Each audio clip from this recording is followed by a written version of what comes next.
How's it guys? Alright, welcome to this video. This is me playing around with some Dischidia and Hoya propagations. You can see over here I've got a tub of rainwater. I think it's very important that we use rainwater, we don't want to use tap water. Or you could go for distilled water. Something, not from the tap is preferable. And I'm using this Chilean Sphagnum moss. I find that it's quite a good propagation medium. What you do want to do is you want to give it a rinse. You want to soak it in the rainwater, pat it down, and just so they do recommend that you wash out the Sphagnum moss, give it like a rinse, just to possibly remove any fungus or mold that might be growing in the moss, and that's what I'm doing here.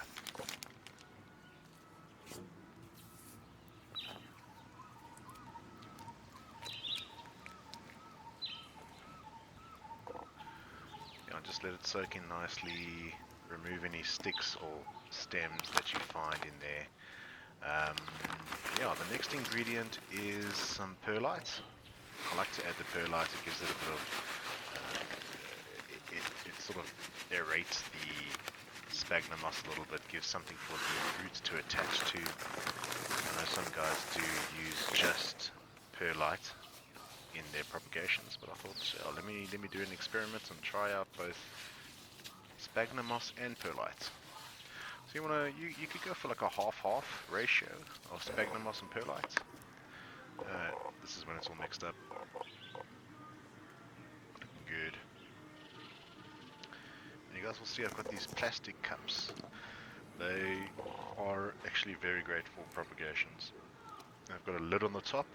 Creates a nice seal. Well, it doesn't have to be a perfect seal. There can be some air floating around in there. And I've labeled them just so that I know what I'm looking for, and I don't get confused amongst all the plants that I have. So when you pop the perlite and the moss in the cup, just squeeze out the excess water. We don't want too much water in there.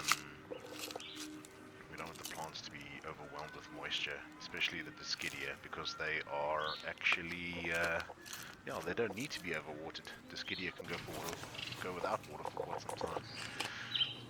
And over here you can see my beautiful little Hoya Elliptica cutting. You want to try get a cutting that is sort of established on the mother plant. You don't want to be getting a cutting from new leaves. So I think this one will work quite well.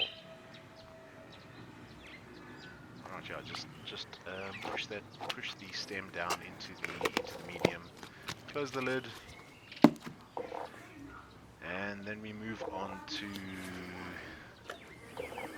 the Dischidia Pectinoides.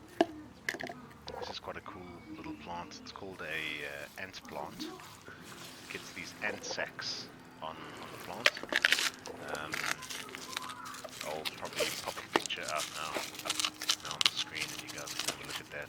I've got another plant of all these plants, and so with the Dischidia, you want to look for a cutting that's got a bit of some aerial roots popping out between the leaves.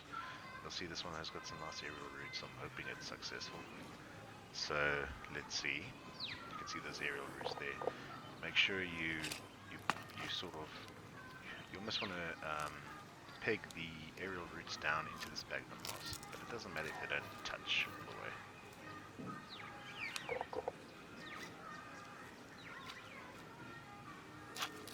Right, that's acceptable. See me still playing around with this thing. Right, sure.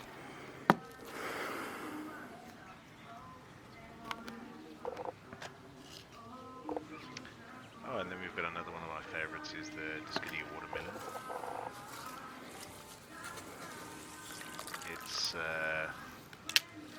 also a lovely species of Dischidia. It's got these beautiful veiny leaves, which I'll show you now. Once I've finished digging in that plastic plastic cup.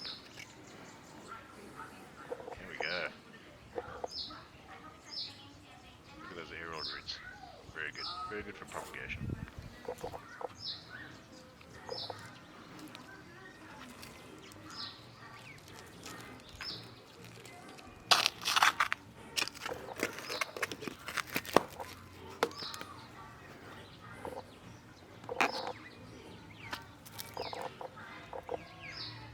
Nice labeling there, Nat. And then our last one is the Hoya Wayetti. Luckily all these Hoyas and Dischidias, you can propagate them quite easily. Dischidia is a little bit more difficult, takes a bit longer, and when you transplant it into its actual pot you need to be careful because you're going from a moist sphagnum moss to a coconut husk. That's the Wayetti. I'll also post some pictures of that, another plant.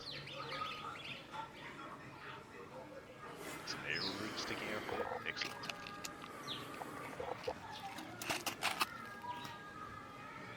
Alright guys, I'll keep you updated on the progress. I'll take some progress pictures in a few weeks and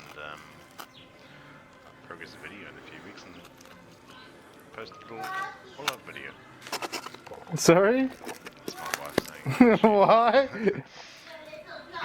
My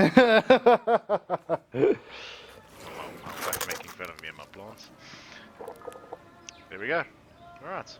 Thank you guys. We'll give you an update in a few weeks. Cheers.